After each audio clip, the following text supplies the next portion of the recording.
Hello, Ashton Spoofer.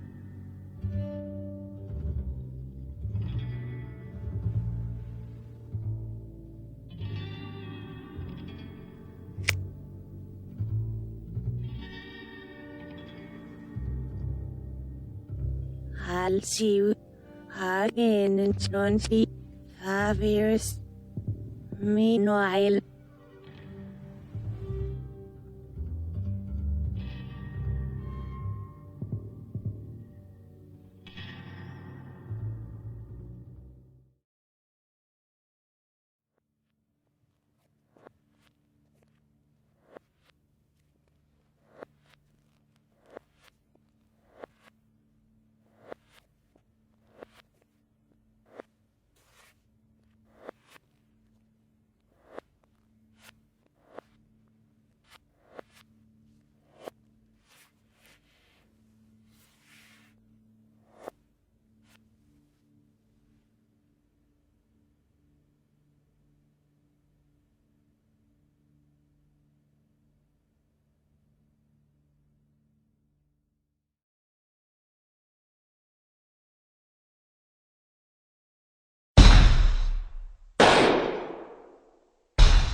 Three days have passed since I watched the premiere, and I'm still speechless.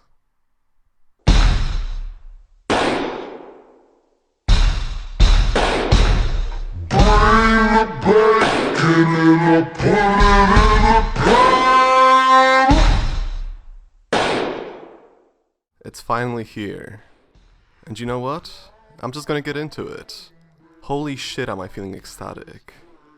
Before I went into this, I had this constant thought, perhaps even a sense of hope, that Lynch would return with his distinctive style. Because let's face it, with films like Lost Highway and Inland Empire, his style did flourish quite a lot after Twin Peaks initially ending. But if he did decide on pandering to the Twin Peaks audience, and by that I mean reversing back into the same beats that the original series provided, I wouldn't really have a problem with it. I would definitely have doubts about it. Recreating such charm organically in this day and age is quite the challenge. But nonetheless, I'm pretty sure I would still be satisfied. However, David Lynch didn't become my favorite director by just satisfying me. He always exceeds my expectations, and thankfully that is the case here as well.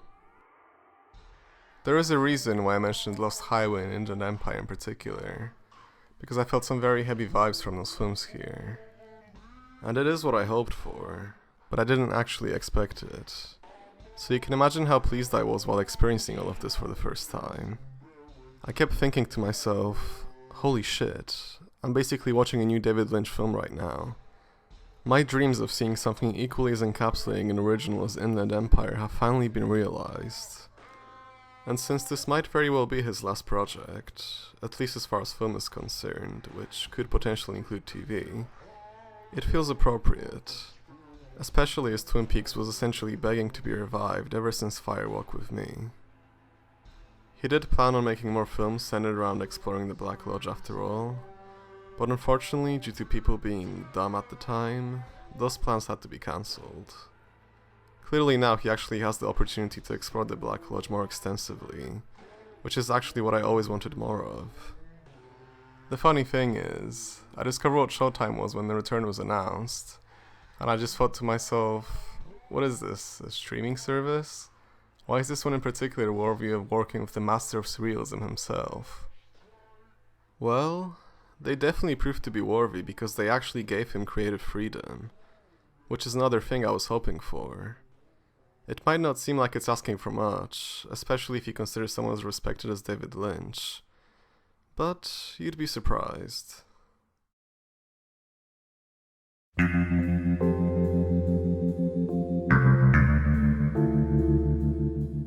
The thing I was excited for the most was of course seeing the original cast.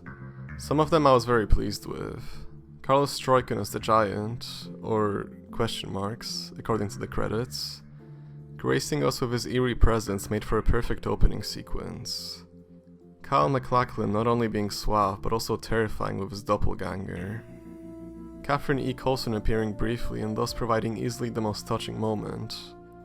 And of course, the irreplaceable Cheryl Lee looking as beautiful as ever, and blessing us with that haunting look once again. As for the rest, it felt a little sporadic. Still exciting and absolutely wonderful to watch, but nonetheless, it left me wanting more. What we got more of though were the new faces. Of course you have to expect those with a reboot of anything.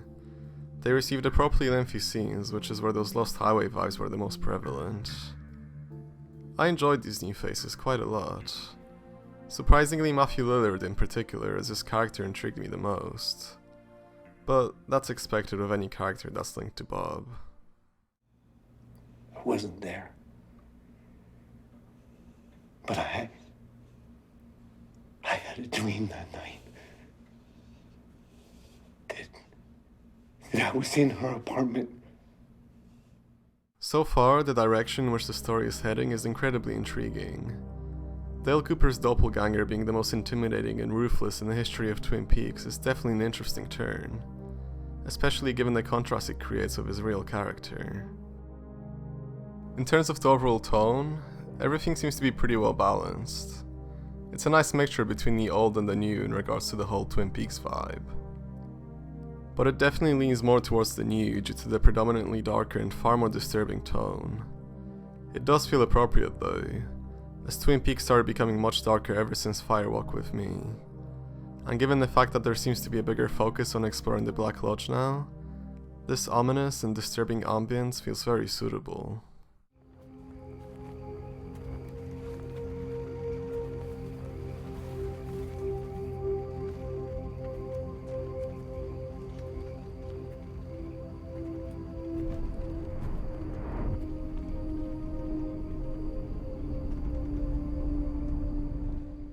Going back to the old, however, I did find myself craving more of that classic Twin Peaks music quite a bit, since that has always been a defining factor of the original series.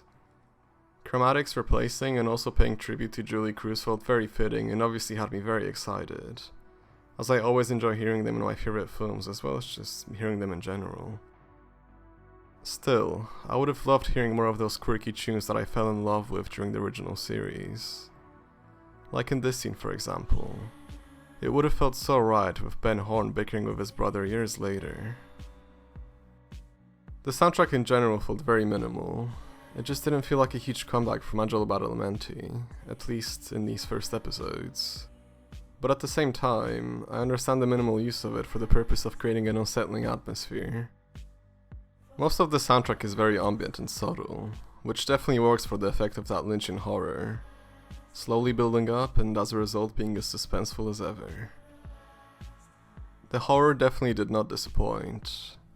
Lynch seems to be going for a similar approach that he used in Lost Highway, having a slow-paced development but still providing the gruesome reveal in the same act, rather than stretching it out over a few episodes, which is what the original series usually did.